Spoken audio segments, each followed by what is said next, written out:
পাপন বলেন, আসলে আমাদের অরিজিনাল প্ল্যানের সাথে এখন কিছুই কাজ করছে না। সত্যি কথা যদি আপনাদের বলি, বিশ্বকাপের আগে লিটন দাসের ব্যাটিং দেখে আমার রাগ হচ্ছে। বিসিবি সভাপতি নাজমুল হাসান পাপন বলেন, বিশ্বকাপ দল থেকে বাদ পড়তে পারেন লিটন, দলে ফিরতে পারেন দেশসেরা ওপেনার তামিম ইকবাল। সময়টা ভালো যাচ্ছে না লিটন দাসের। ম্যাচের পর ম্যাচ ব্যর্থ ব্যাট হাতে। শ্রীলঙ্কা সিরিজে বাজে ব্যাটিংয়ের পর জিম্বাবুয়ে সিরিজে সুযোগ পেয়েছিলেন লিটন, কারণ জিম্বাবুয়ের বিপক্ষে দারুণ সব রেকর্ড ছিল লিটনের। তবে প্রথম ম্যাচে জিম্বাবুয়ের বিপক্ষে হতাশ করছেন লিটন। মাত্র 1 রানে বোল্ড আউট হয়ে লিটনও প্রমাণ করলেন বিশ্বকাপে তাকে না রাখাই ভালো। ইতিমধ্যে ওয়ানডে দল থেকে বাদ পড়ছেন লিটন দাস, টেস্টে থাকবেন না।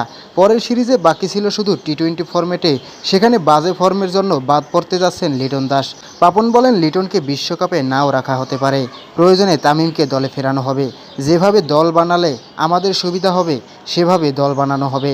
তবে তামিম ফিরবে কিনা সেটা হচ্ছে বড় ব্যাপার। যদি তামিম ফিরে আসে তাহলে বিশ্বকাপে 2 তামিমকে দিয়ে ওপেন করানো যেতে পারে।